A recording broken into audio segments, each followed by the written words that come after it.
as if to proclaim a new beginning. Yet beneath the joyful clamor, tension hummed like a snake beneath dry grass. At the edge of town, silhouetted against the jagged peaks, a lone figure approached the chapel. He moved with the cautious gait of a man who had not seen his past in years. His clothes were worn, his face weathered by wind and sun, but his eyes still held the sharpness of the mountains he once called home.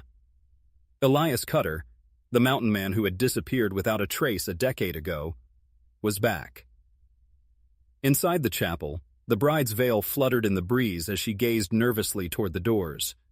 Lila, radiant yet haunted, lifted the veil to reveal eyes that had known hardship but now sought peace. Her heart pounded as the murmurs outside grew louder, whispers of the ghost who had come back. The doors creaked open. James, the groom, stepped forward with a rifle cradled in his arms, barrel lowered but ready. His jaw clenched as he met Elias's calm stare. "Didn't think ghosts had the right to interrupt weddings," he said, voice low but dangerous. Elias did not flinch. "Didn't come to interrupt." The townsfolk pressed closer, their eyes flickering between the three figures, the silence thick with unspoken history and old wounds. Lila stepped between the men, her voice barely a whisper. "James, stop." James's hands twitched, but the rifle stayed raised. "You know him?" "I did," Lila said, softer now. "Once." The wind carried a murmur through the crowd. "You're the Cutter boy? The one who ran?" James spat. Elias said nothing. "Why come back now?" James demanded. "To steal the bride?" Lila's eyes met Elias's. "He didn't come to steal me. I asked him to come." The words hung heavy. The preacher cleared his throat, but no one moved. Suddenly, hoof beats shattered the tense stillness. Dust clouds billowed up the hill. The sheriff's men, 4 strong, racing toward the chapel.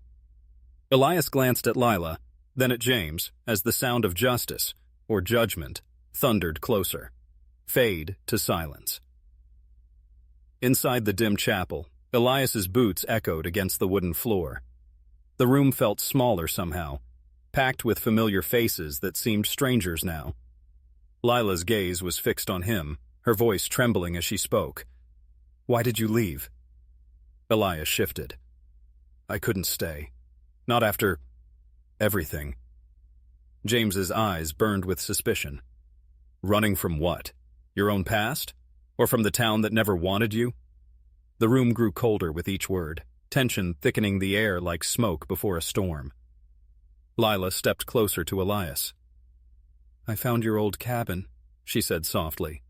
"It's still standing. I left you a letter there, hoping you'd come." Elias's jaw clenched tight. The letter was the only thread she'd sent, a fragile call across years of silence. "You're marrying James now," he said quietly. She nodded, pain flickering behind her eyes. "I never thought you'd come." James sneered. "You think this changes anything? You're the man who walked away, the coward." Elias met his gaze steadily. "Maybe I left to save us both." Whispers rose from the crowd. Some glared at Elias. Others looked away. "I don't favor ghosts or runaways. You got 2 choices, Cutter. Leave or make trouble. And we end it here." Elias didn't speak. Instead, he looked at Lila again. The girl who had once held his broken hand, who had shared his dreams under the stars. Now, with James by her side and a ring on her finger, she was a different woman. The decision pressed on him: walk away and leave her behind, or fight for the past that refused to die. Suddenly, the door burst open. The sheriff's men had arrived. The choice was no longer his alone. Amid the chaos, Lila's hands trembled as she reached for Elias's. His gun lowered slowly, eyes softening. "I never stopped thinking about you," she whispered. Elias's voice cracked. "Neither did I." James watched them, fury and heartbreak warring in his gaze. But Lila stood firm.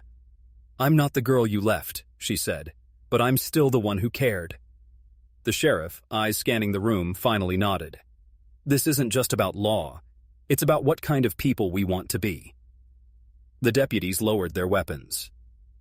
James stepped back, reluctantly lowering his rifle. Elias and Lila stood close, their shared past rekindled in a moment of fragile hope. The crowd exhaled, the tension easing like a storm passing. In the quiet, Elias pulled from his coat a small, worn token, a wooden carving of a mountain peak. "For you," he said, pressing it into Lila's palm. She smiled through tears. The world outside felt less cold.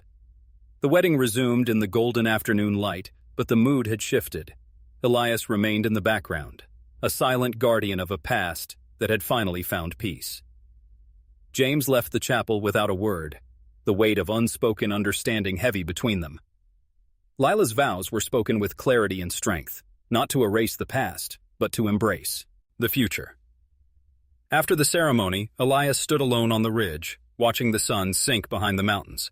The town below buzzed with new life, old wounds slowly healing. Years later, Lila would remember that day, the stranger who had returned not to claim her, but to remind her of who she was, and who they both had been. She kept the wooden carving on her dresser, a symbol of forgiveness and the wild beauty of the mountains that had shaped them. And sometimes, when the wind whispered through the valley, she swore she could hear Elias's voice carried on the breeze, a reminder that some ghosts don't haunt, they protect. Final shot. The sun sets behind the mountain peaks, casting long shadows over the valley, as a lone rider fades into the twilight.